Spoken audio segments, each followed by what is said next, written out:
감사합니다. 오늘 우리 주보를 보면 창립 날짜가 1995년 5월 22일이고요. 오늘이 2022년 5월 22일입니다. 그래서 정확하게 오늘이 딱 만 27년 되는 주일입니다. 지나온 길을 돌아볼 때 오늘 이 자리가 있기까지 그 면면이 기적이 아닐 수가 없었습니다. 우리 한번 고백하시겠습니다. 오늘도 기적은 일어납니다. 오늘도 기적은 일어납니다. 아멘. 이스라엘 역사를 보면 나라가 태평성대를 이루어서 백성들이 평안하고 잘 살 때가 있는가 하면 전쟁이나 자연재해로 인해서 극심한 고난을 겪는 때가 있습니다. 태평성대는 물론 백성들이 풍요하고 안정되는 시기를 말합니다. 반면에 어려운 시절을 보내야 하는 때가 있는 것입니다. 자연재해, 전쟁, 얼마나 큰 고통입니까? 자연재해 하나만 하더라도 얼마나 큰 피해를 입습니까? 성경에 보면 메뚜기 재앙이 있습니다. 메뚜기 떼가 새카맣게 몰려와서 한번 훑고 지나가면 풀 한 폭이 남지 않는 큰 피해를 입습니다. 가뭄 재앙이 있습니다. 3년 6개월 가무니까 산천초목이 다 빨갛게 타들어가고 동식물이 다 죽고 사람도 죽어나가는 것입니다. 전염병 재앙이 또 나옵니다. 오늘날 코로나처럼 전염병이 수많은 사람을 죽게 하는 그런 재앙이 있습니다. 또 우박 재앙이 있습니다. 우박 재앙.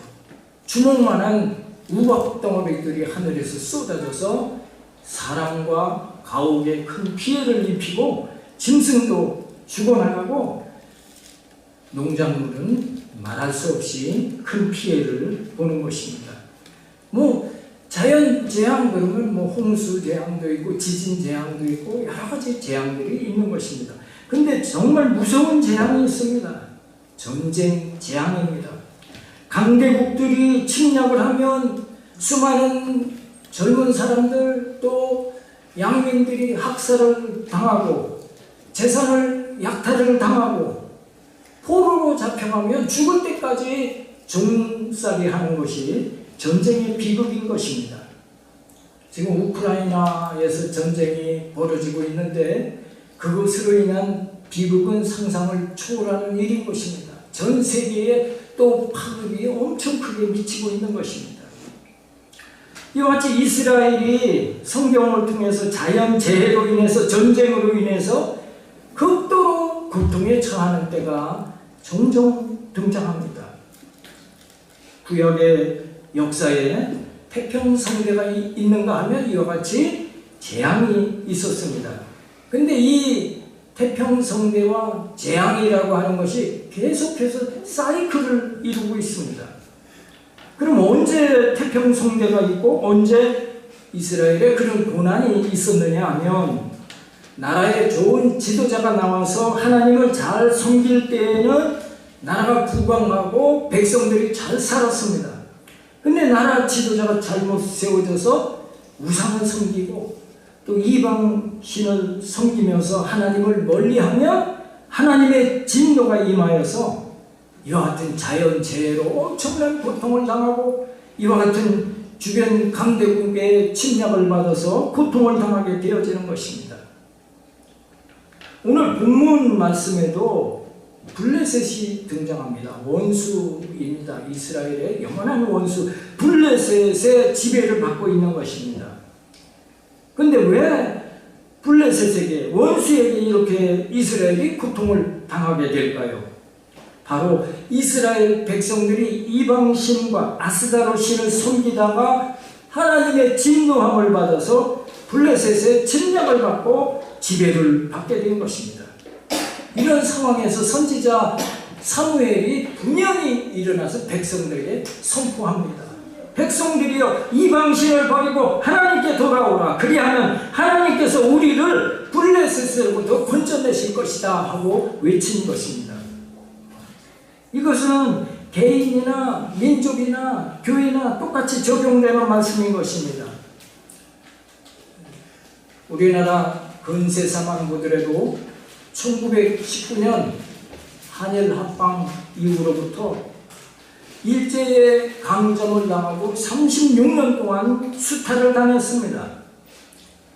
이어서 또 1950년도에 6.25 전쟁이 발발해서 온 나라가 잿더미가 된 것입니다. 그 당시 세계 거의 꼴찌 수준의 가난한 나라가 되어졌던 것입니다. 옛날 우리 어렸을 때만 해도 얼마나 어려웠습니까?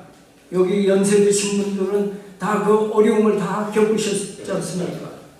못 먹고 못 입고 못 살던 시절입니다. 요즘 젊은 사람들은 그것을 잘 이해를 못합니다. 옛날에 우리 먹을 것이 없어서 매일 굶었다 그러면 아니 할머니 왜 굶어요? 라면이라도 삶아 드시지요? 그런 농담을 주고받을 정도인 것입니다. 우리나라가 언제부터 잘 사는 나라가 되었습니까? 놀랍게도 선교사님들을 통해서 이 땅에 복음이 들어오고 이 백성들이 하나님을 열심히 섬기면서 주여 잘 살게 해주옵소서 간절히 기도하니까 하나님이 응답하심으로 우리나라가 그때부터 잘 살게 되어진 줄로 믿습니다. 아멘. 우리나라 경제 성장 그래프를 보면 기독교가 부흥할 때 기독교가 이만큼 부흥하면 경제도 이만큼 잘 살게 되어졌던 것입니다.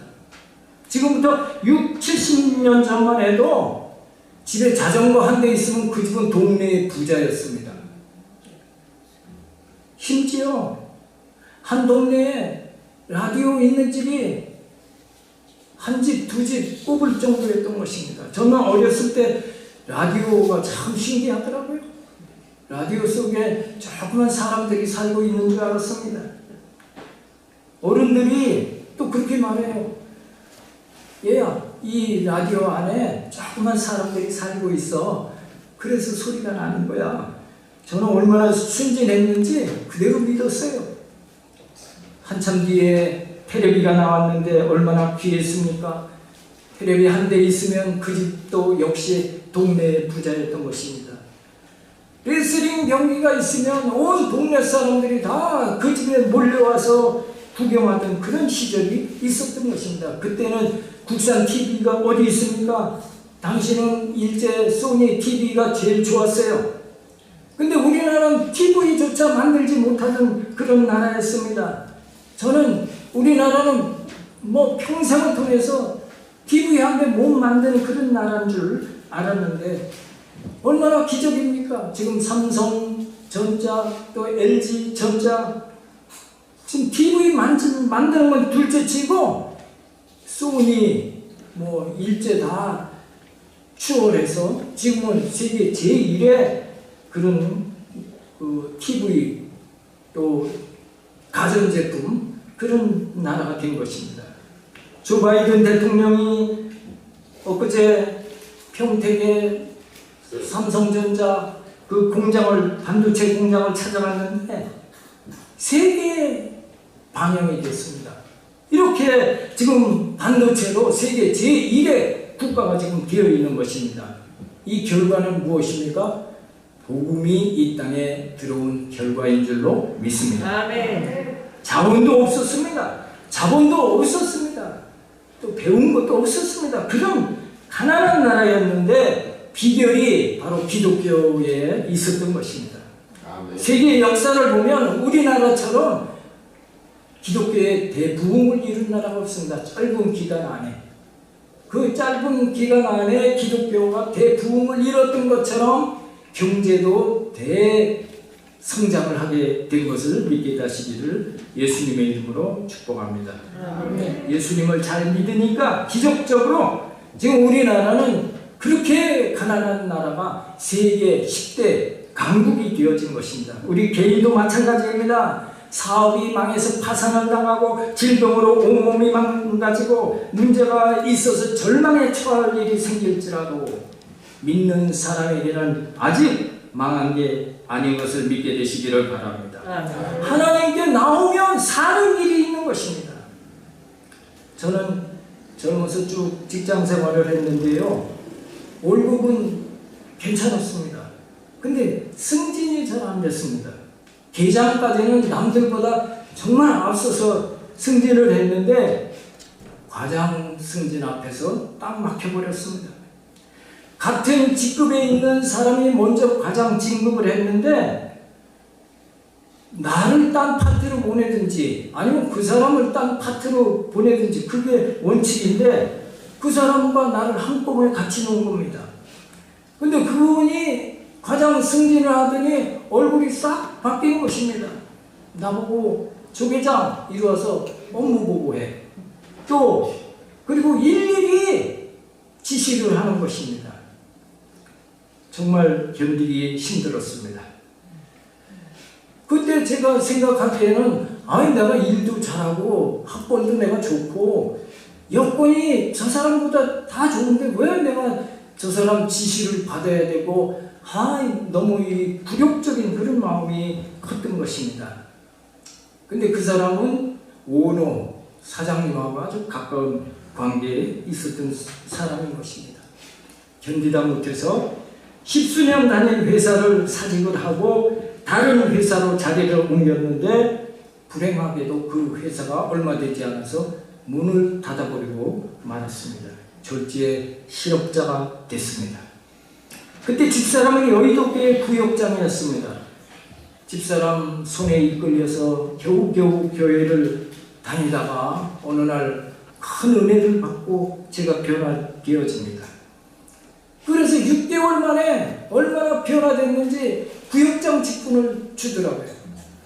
그래서 이제 그때부터 지역장님 수발도 들고 또 우리 구역 예배 있으면 미리 신방 가고 또 차량으로 예배하는 장소로 다 모셔오고 해서 열심히 하니까 6개월 되니까 어떤 분은 뭐 10년 다녀도 지역장을 안 해요. 못 해요. 근데 저는 1년 딱 되니까 여의도에서 본부에서 임명장, 지역장의 임명장이 내려왔습니다.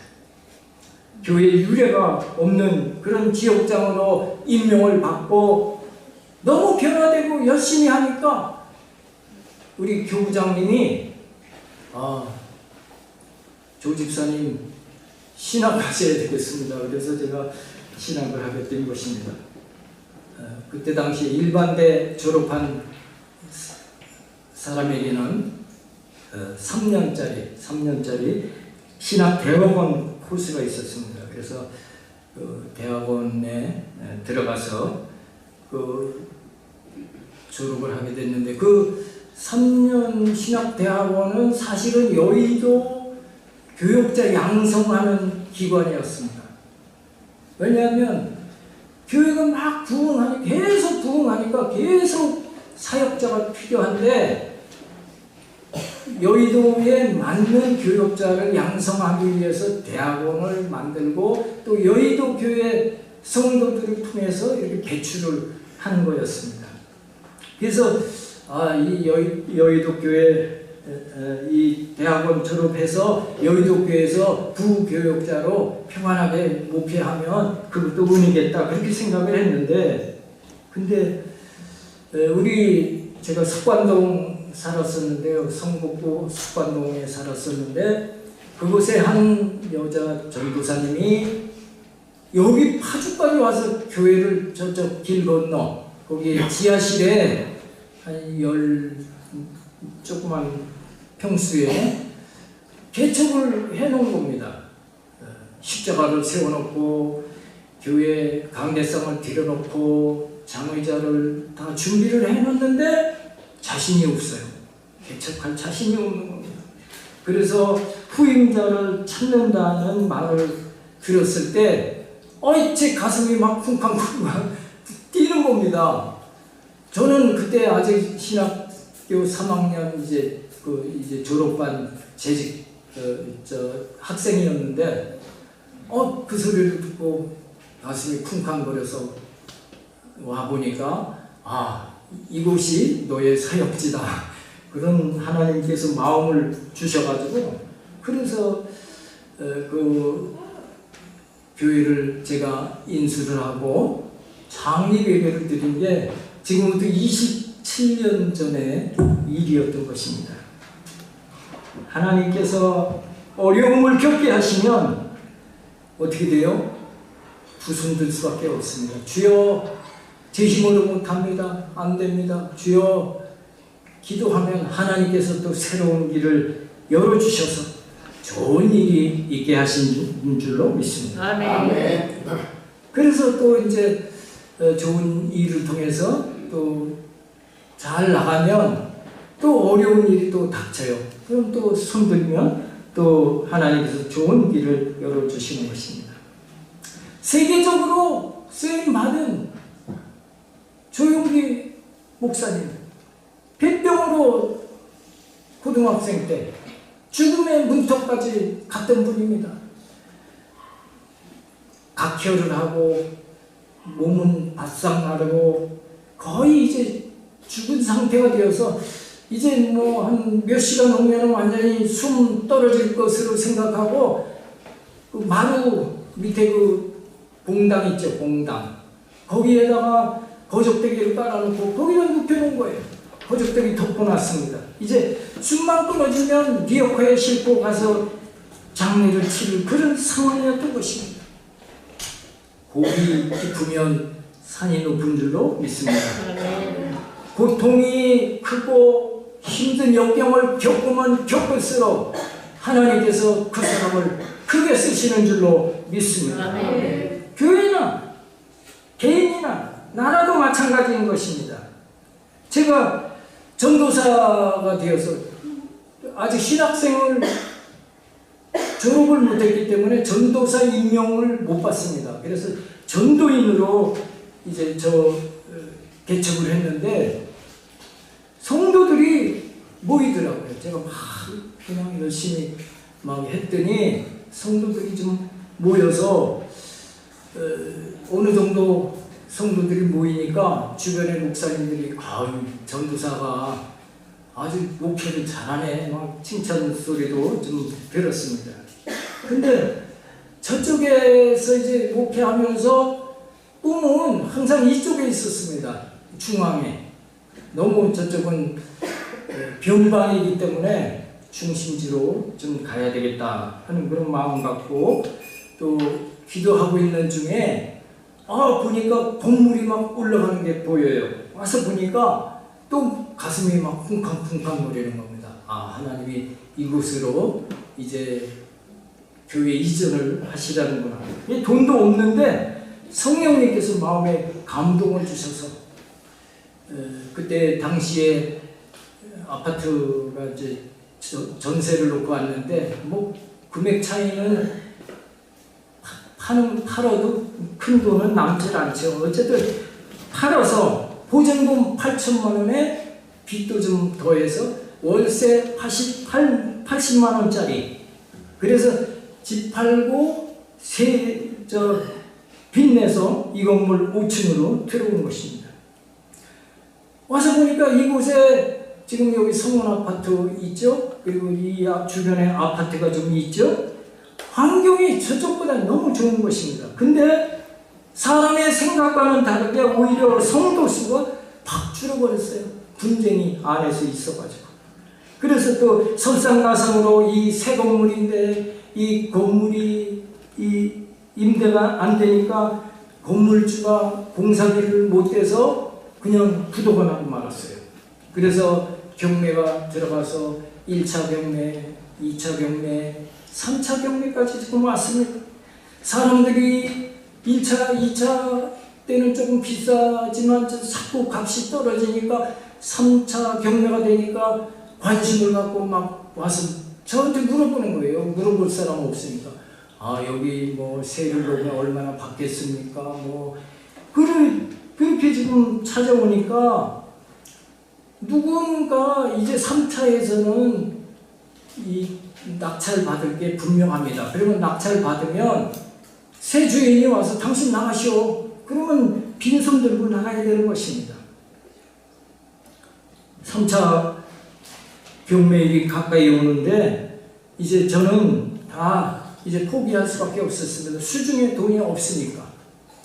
그래서 이제 나가려면 나갈 수밖에 없는 그런 상황이 되어졌기 때문에 얼마나 고통스러운지, 얼마나 괴로운지. 그렇다고 성도님들에게 내가 갑시다 해서 또 나왔는데 또 이렇게 됐습니다. 그렇게 면목이 없어서 말을 못하고 저 혼자 앓는 겁니다. 그냥 눈물로 주여 하나님께 처분 맡길 수밖에 없습니다. 역사에 주옵소서 간절히 기도할 때 3일을 남겨놓고 어디선가 전화가 왔어요.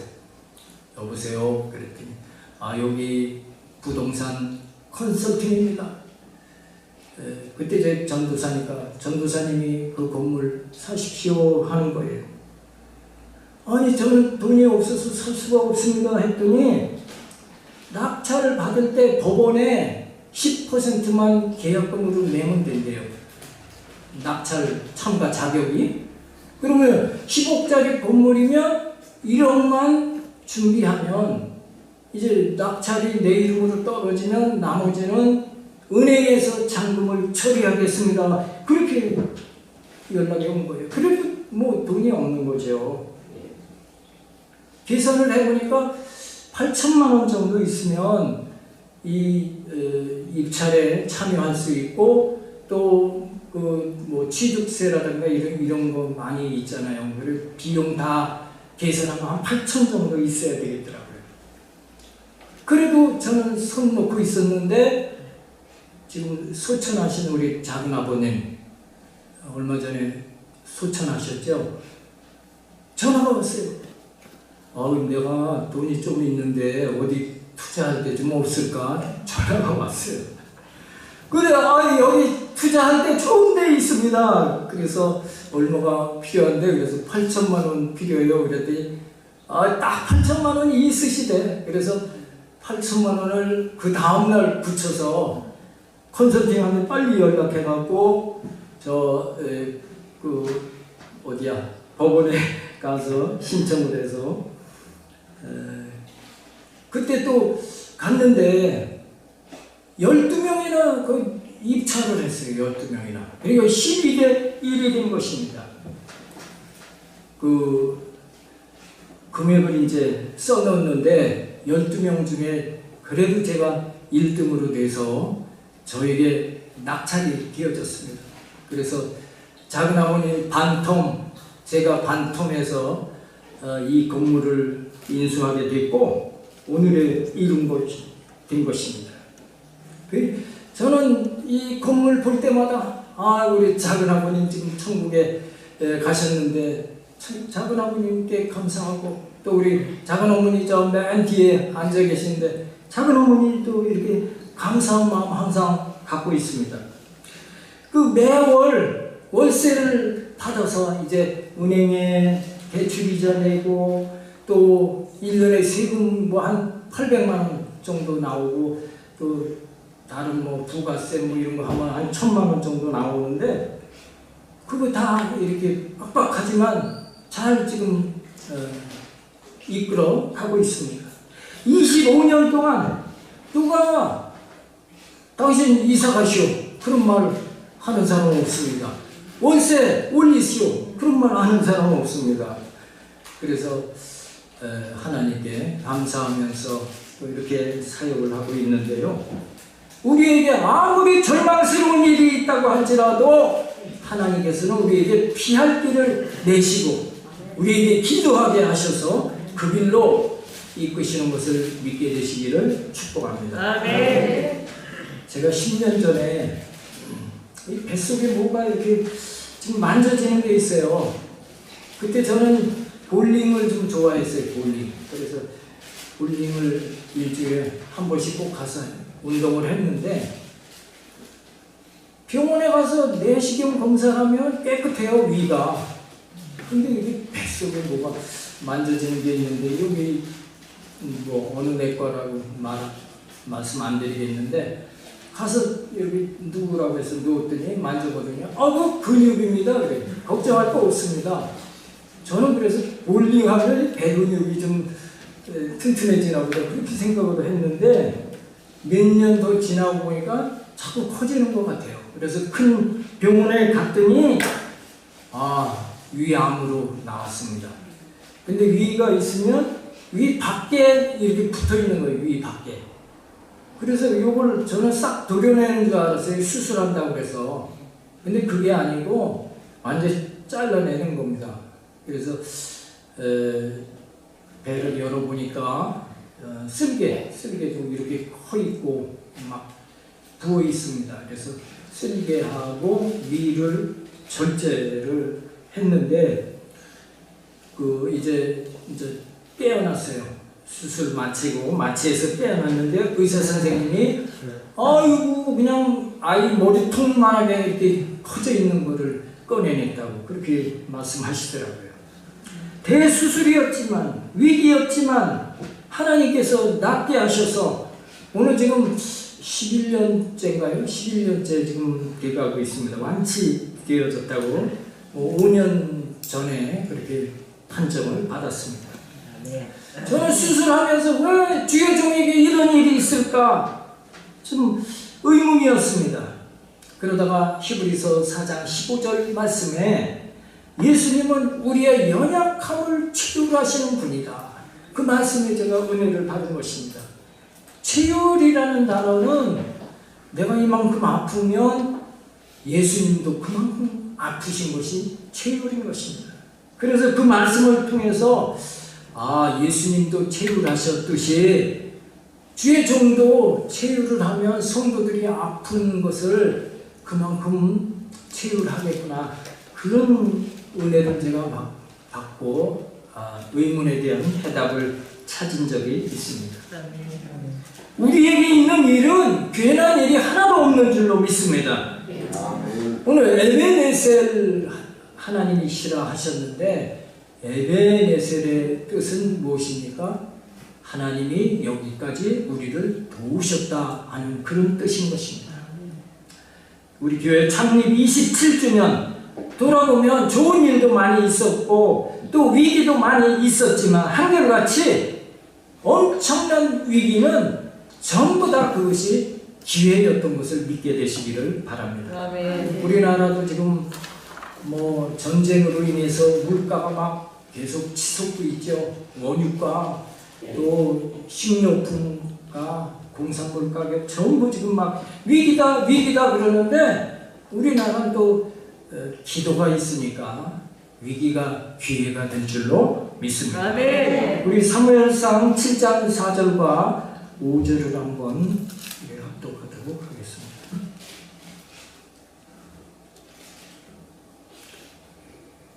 우리 사무엘상 7장 4절 5절입니다. 합독합니다. 이에 이스라엘 자손이 바알들과 아스타롯을 제거하고 여호와만 섬기니라. 사무엘이 이르되 온 이스라엘은 미스바로 모이라. 내가 너희를 위하여 여호와께 기도하리라. 아멘. 사무엘 선지자가 백성들에게 선포했습니다. 회개하라고 했을 때 이방신 아스타롯신 섬기고 회개하라 선포했을 때 백성들이 깨닫고 이스라엘의 온 백성이 미스바로 모였습니다. 함께할 때 역사는 일어나는 줄로 믿습니다. 아멘. 나 한 사람만이라도 잘 믿으면 그거 다행이지만 온 가족이 예수 믿으면 더 큰 역사가 일어나는 줄로 믿습니다. 아멘. 온 가족이 하나 되는 것, 믿음으로 하나 되는 것이 기적의 축복의 첩경인 것을 믿게 되시기를 바랍니다. 아멘. 오늘 블레셋의 지배를 받고 있는 이스라엘이 정말 소망이 없는 이스라엘이 대승리를 거두게 되는 것입니다. 온 백성이 미스바에 하나가 되어서 모여 부르짖어 기도할 때 큰 승리를 얻게 되어졌던 것입니다. 여러분도 여러분 가족이 다 예수 믿는 가족이 되어져서 함께 기도하실 때 그런 은혜와 축복이 넘쳐나게 될 줄로 믿습니다. 아멘. 사무엘상 7장 6절 우리 같이 합독하겠습니다. 그들이 미스바에 모여 눈을 들어 여호와 앞에 굽고 그날 종일 금식하고 거기에서 이르되 우리가 여호와께 범죄하였나이다 아니라 사무엘이 미스바에서 이스라엘 자손을 다스리니라. 아멘. 여기에 우리가 여호와께 범죄하였나이다 하니라 한 이 말씀의 의미가 무엇이겠습니까? 한마디로 회개했다는 것입니다. 회개는 무엇입니까? 잘못된 것을 돌이키는 것이 회개인 것입니다. 내가 지금 길을 가고 있는데 이 길이 잘못 가고 있는 길이라면 180도 되돌아서서 가는 것이 그것이 회개의 원뜻인 것입니다. 회개는 또 씻는 것입니다. 씻는 것. 죄악을 향해 가던 길을 되돌아서는 것이고 나의 더러운 죄를 다 예수님의 피로 씻어내는 것입니다. 탕자의 비유에서 보면 아버지가 저 멀리 거지가 돼서 돌아오는 아들을 벌써 알아봅니다. 매일 나와서 기다렸으니까.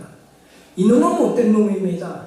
집에 재산을 내 분깃, 내 상속될 분깃을 나에게 미리 주시오. 나 외국에 나와서 성공하고 돌아오겠습니다. 그리고 아버지 재산을 뺏어서 나갔는데 가서 허랑방탕하다 보니까 거지가 된 것입니다. 그래서 이제 할 수 없이 내가 집에 아들로서가 아니고 이제 품꾼으로 하나로 내가 아버지께로 가겠노라. 그리고 저 멀리 정말 터덜터덜 지금 거지가 돼서 돌아오는데 보통 사람 같으면 쳐다도 안 볼 것입니다. 근데 매일 그 아들을 기다리다 저 멀리 벌써 저놈이 아들인 거 알아보고 아버지는 달려가서 맞이하는 것입니다. 보통 사람 같으면 이 자식 정말 꼴 좋다고 문전박대 했을 것입니다. 근데 하나님께서는 이 같은 분이라는 것을 우리에게 말씀해 주고 있는 것입니다. 회개한 성도를 따뜻하게 맞아주시는 분이 바로 그 아버지 같은 하나님이신 것을 믿게 되시기를 바랍니다. 하나님께서 우상을 섬기고 범죄한 이스라엘이 블레셋의 고통을 당하며 회개할 때 하나님께서 너희 이놈들 너 아스타로 신 섬겼지? 우상 섬겼지? 블레셋에게 맞지 마라 하고 그냥 꼴좋다 하지 아니하시고 하나님 앞에 미스바에 모여서 무릎 꿇고 금식하고 죄를 뒤집어 쓰고 회개했더니 용서해 주시고 또 품어주시는 것이에요. 하나님은 하나님의 백성이 회개할 때 그래 너희 잘 안다 품어주시고 싸매주시고 회복시켜 주시기를 기다리고 계신 분인 것을 믿게 되시기를 축복합니다. 아멘. 사무엘상 7장 7절로 9절입니다. 같이 합독하겠습니다. 이스라엘 자손이 미스바에 모여가 함을 블레셋 사람들이 듣고 그들의 방백들이 이스라엘을 치러 올라오는지라 이스라엘 자손들이 듣고 블레셋 사람들을 두려워하여 이스라엘 자손이 사무엘에게 이르되 당신은 우리를 위하여 우리 하나님 여호와께 쉬지 말고 꿈이주소 우리를 블레셋 사람에게 주면서 구원하게 하소서 하니 사무엘이 젖먹는 어린 양 하나를 가져다 온전한 번제를 여호와께 드리고 이스라엘을 위하여 여호와께 부르짖음에 여호와께서 응답하셨더라. 아멘. 이스라엘 백성들이 미스바에 모였다 그랬습니다. 미스바가 큰 광장입니다. 블레셋이 볼 때는 거기 함께 모여 있는 것은 밥입니다. 밥. 웬 떡이냐 할 만한 사건인 것입니다. 생각해 보십시오. 이스라엘 백성들은 그곳에 금식하고 있습니다. 그러니 전쟁을 해도 배고픈 사람이 어떻게 싸움을 하겠습니까? 한 군데 모여 있습니다. 너희 꼼짝 마라. 그리고 포위해서 포로로 다 잡을 수가 있습니다. 그리고 이스라엘은 무기도 없어요. 블레셋이 볼 때 저건 식은 죽 먹기입니다. 블레셋 대장이 공격 개시하고 이스라엘 백성들 너희들 다 사로잡으라 했을 때 어떤 일이 일어났을까요? 사무엘상 7장 10절로 11절입니다. 어떤 일이 일어났습니까? 합독하겠습니다. 사무엘이 번제를 드릴 때에 블레셋 사람이 이스라엘과 싸우려고 가까이 오매 그날에 여호와께서 블레셋 사람에게 큰 우레를 받아요. 그들을 어지럽게 하시니 그들이 이스라엘 앞에 패한지라. 이스라엘 사람들이 미스바에서 나가서 블레셋 사람들을 추격하여 백갈 아래에 이르기까지 쳤더라. 놀랍게도 하늘이 깜깜해지더니 천둥과 번개가 치면서 블레셋 군인들이 혼비백산한 것입니다. 자기들끼리 찌르기도 하고 도망가기에 바빴던 것입니다. 11절에 뭐라고 말하고 있습니까? 이스라엘 사람들이 미스바에서 나가서 블레셋 사람들을 추격하여 백갈 아래에 이르기까지 쳤더라 그랬습니다. 국경을 넘어서 변방까지 다 격퇴시킨 것입니다. 이스라엘은 큰 승리를 얻은 것입니다. 이것이 바로 하나님의 방법인 것입니다. 하나님은 전능하신 분이셔서 사람으로 도저히 상상할 수 없는 방법으로 승리케 하시는 줄로 믿습니다. 아멘. 사사기 6장 1절을 한번 읽어보겠습니다. 이스라엘 자손이 또 여호와의 목전에 악을 행하였으므로 여호와께서 7년 동안 그들을 미디안의 손에 넘겨주시니. 이렇게 이스라엘 사람들이 태평성대를 얻으면 마음이 풀어지고 자꾸 딴 데 신경을 쓰다가 우상을 섬기게 되는 것입니다. 그래서 또 여기도 7년 동안 미디안의 손에 잡히게 된 것입니다. 애써서 농사 지으면 다 거두어 갑니다. 소아용소 끌고 다니며 잘 키워놓으면 또 끌어가고 부녀자들을 납치해 가는 것입니다. 너무 괴로워서 또 백성들이 회개하고 부르짖을 때 하나님께서 기드온을 불러내셨어요. 근데 기드온은 신분이 천한 사람이고 스스로도 너무 나약한 사람으로 시인하고 있는 그런 사람이었던 것입니다. 그런데 어느 날 기드온아, 하나님께서 부르시더니 너는 큰 용사라 이 말씀을 해주실 때 용기를 갖고 내가 나라를 구하겠노라. 그리고 앞장서게 되어졌을 때 그때 미디안 군사는 몇 명이었습니까? 13만 5천 명이 되었습니다. 그런데 이스라엘은 전국에서 이제 싸울 청년들을 모아보니까 3만 2천 명뿐이었던 것입니다. 3만 2천 명으로 어떻게 13만 5천 명을 이기겠습니까? 그럼에도 불구하고 하나님께서는 3만 2천 명을 다 모이게 하고 그들이 개울가로 가서 물 먹는 것을 보게 하면서 3만 1,700명을 다 돌려보냈습니다. 무방비 상태로 막 물을 허겁지겁 먹는 자들은 다 돌려보내라. 그래서 300명만 그 자리에 남게 하셨습니다. 300명이 13만 5천 명을 어떻게 대적합니까? 그래도 하나님께서 지시하는 작전대로 항아리 속에 횃불을 감추고 야밤에 기습을 해서 이제 동시에 그 항아리를 깨뜨리고 횃불을 높이 쳐들고 나팔을 부르게 한 것입니다. 그러니 잠자고 있던 이 13만 5천 명이 뭔 소리가 놀라서 깨갖고 저쪽에서 막 그냥 나팔 소리가 들리죠. 횃불이 막 이리저리 움직이죠. 그러니 자기들끼리 자중질환이 일어나서 자기들끼리 살육하고 얼마 남지 않은 자들은 다 국경을 넘어 도망갔다고 한 것입니다. 사람의 생각으로는 이해가 안 됩니다. 3만 2천 명도 얼마나 인원이 적습니까? 그럼에도 300명으로 줄여서 13만 5천을 이기게 하신 것입니다. 하나님은 그렇게 하심으로 하나님은 나는 전능한 하나님이니라 그것을 증거하시는 분인 줄로 믿습니다. 아멘. 우리 사무엘상 7장 13절 14절 같이 합독하겠습니다. 이에 블레셋 사람들이 불복하여 다시는 이스라엘 지역 안에 들어오지 못하였으며 여호와의 손이 사무엘이 사는 날 동안에 블레셋 사람을 막으시네. 블레셋 사람들이 이스라엘에게 빼앗았던 성읍이 에그로부터 가드까지 이스라엘에게 회복되니 이스라엘이 그 사방 지역을 블레셋 사람들의 손에서 도로 찾았고 또 이스라엘과 아모리 사람 사이에 평화가 있었다. 엄청난 번개와 천둥이 치고 날벼락에 사람이 죽어나갑니다. 야, 저거 보니까 정말 하나님 무서운 분이다. 우리 다 철수하자. 이스라엘 국경을 벗어나고 다시는 쳐들어올 생각을 못하게 된 것입니다. 여러분 예수님 잘 믿으셨죠? 아멘. 우리 옆에 분께 예수님 잘 믿으셨습니다. 한번 격려해 예수님 주시죠. 잘 믿으셨습니다. 예수님 잘 믿으셨습니다. 아멘. 그렇습니다. 예수님 믿는 것보다 더 큰 복은 없는 줄로 믿습니다. 아멘. 하나님의 생각과 사람의 생각은 다릅니다. 하나님은 전능하신 분이고 우리는 한계가 있기 때문입니다.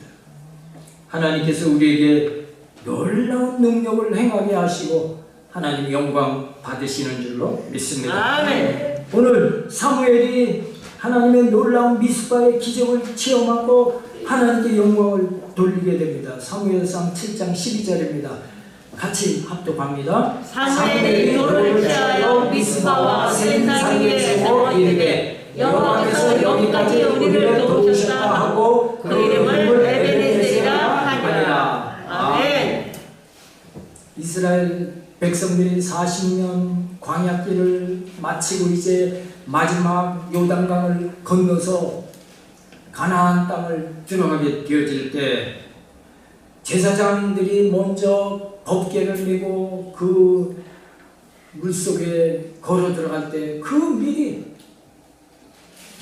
마른 땅이 되어져 버렸습니다. 그래서 그 건너가면서 마른 땅에 12돌을 취해서 그 건너편에다가 12돌을 세우라 하셨던 것입니다. 왜 그랬습니까? 후대의 자손들이 이 돌은 무슨 돌이 여기 12개가 있습니까? 했을 때 너희 조상들이 저 광야를 거쳐서 이 요단강을 건널 때 하나님께서 기적으로 이 요단강을 막아주셔서 이제 마른 길이 되게 하시고 그곳에 이제 돌을 건져서 이렇게 기념으로 세우는 것이 이거다. 그것을 증거하기 위해서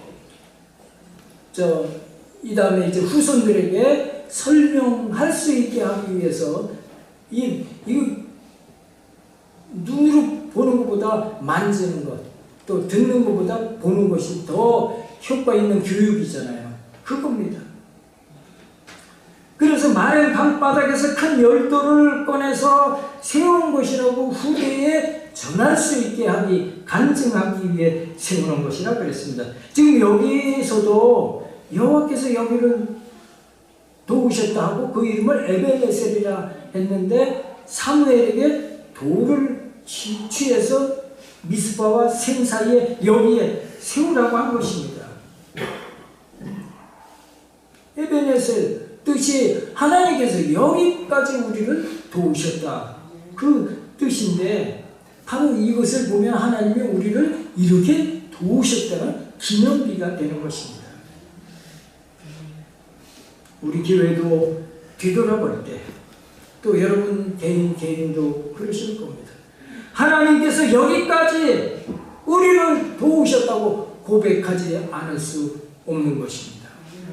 에베네셀 되신 하나님, 우리 교회와 우리 성도님들을 여기까지 이끌어 주셨고 어려운 여건과 환경 가운데서도 끝내 승리하게 하신 줄로 믿습니다. 아멘. 앞으로 10년, 20년 승승장구하게 하셔서 큰 부흥을 이루시고 하나님의 칭찬과 상급이 늘 넘치는 풍성한 여러분들이 다 되어지시기를 예수님의 이름으로 축복합니다. 아멘. 기도하겠습니다. 고마우시고 전지전능하신 하나님 아버지, 하나님께서 이곳에 봉일천 순복음교회를 세워주시고 27년을 하루같이 이끌어 주시고 복을 부어주셔서 든든히 서가게 하심을 감사합니다. 오늘 말씀을 통해서 살아계신 하나님을 섬기는 우리 성도들이 어떠한 어려움이나 고난이 다가와도 절망하지 아니하고 좌절하지 아니하고 담대하게 하나님께서 우리에게 주신 성경 말씀을 붙들고 하나님만 바라고 나아갈 수 있도록 도전받게 하시고 흔들리지 않게 우리를 결단하게 하심을 감사합니다. 아멘. 앞으로도 사람의 방법이 아니요 사람의 생각이 아니요 하나님의 말씀과 성령의 인도하심을 쫓아 사는 우리 모두 되어지기를 원하옵고 우리를 구원하신 예수님 이름 받들어 간절히 기도드리옵나이다. 아멘.